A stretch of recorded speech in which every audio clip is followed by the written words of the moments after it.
విశ్వామిత్ర నామ శ్రవణ మాత్రము నీ విట్లు ఉలికి పెడుతుంది. ప్రశాంతమైన ఆశ్రమమందున్నాను, ప్రశాంతమైన ఆశ్రమమందున్నాను. నా మనసు ఎలాగో ఉన్నది స్వామి.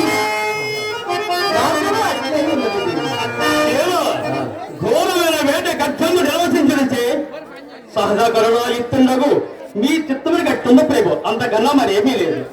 అట్లే కావచ్చు దేవి. స్వామి, మన సర్వాంగములకు ఉచిత శ్రమ కల్పించడం చేసి కాబో నాకు నేడు పగలు కూడా నిద్ర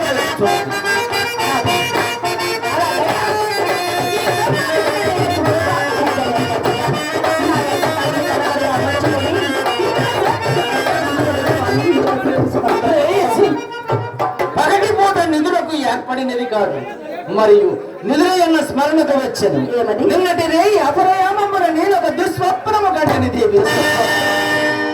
స్వామి నిజ పురోహిత విద్వజ్జనములతో పేరొందున్న అతిమాత్ర విరాజీయము ఒక మునిరాజు అనుగుణ అగ్ని కనుమను ఉమ్మిచుండ సమీపించి అకారణముగా ఉన్నతమైన సింహాసనము నుండి మనను నేల దోసి మన రాజ్య సర్వస్వమును గ్రహించి మనను కట్టుబట్టలతో నట్టడికి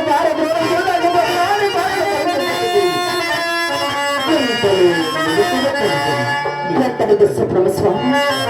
ఇది అంతయో మన కోసం సూచించుచున్నది. నాకు అట్టి కలిగి వచ్చిన రాధా, అట్టి కలిగి వచ్చినది, ఇప్పుడు అట్టి కలిగి వచ్చినది. దేవాదేవి నీకే అశుభము రావు.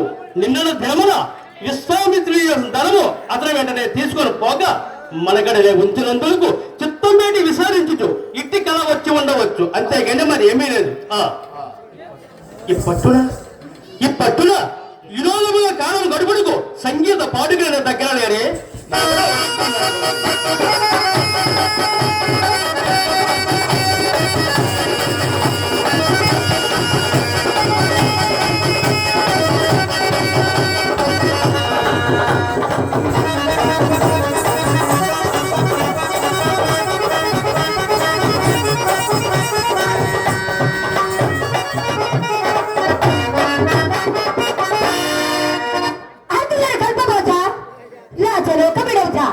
జోహారు జోహారు.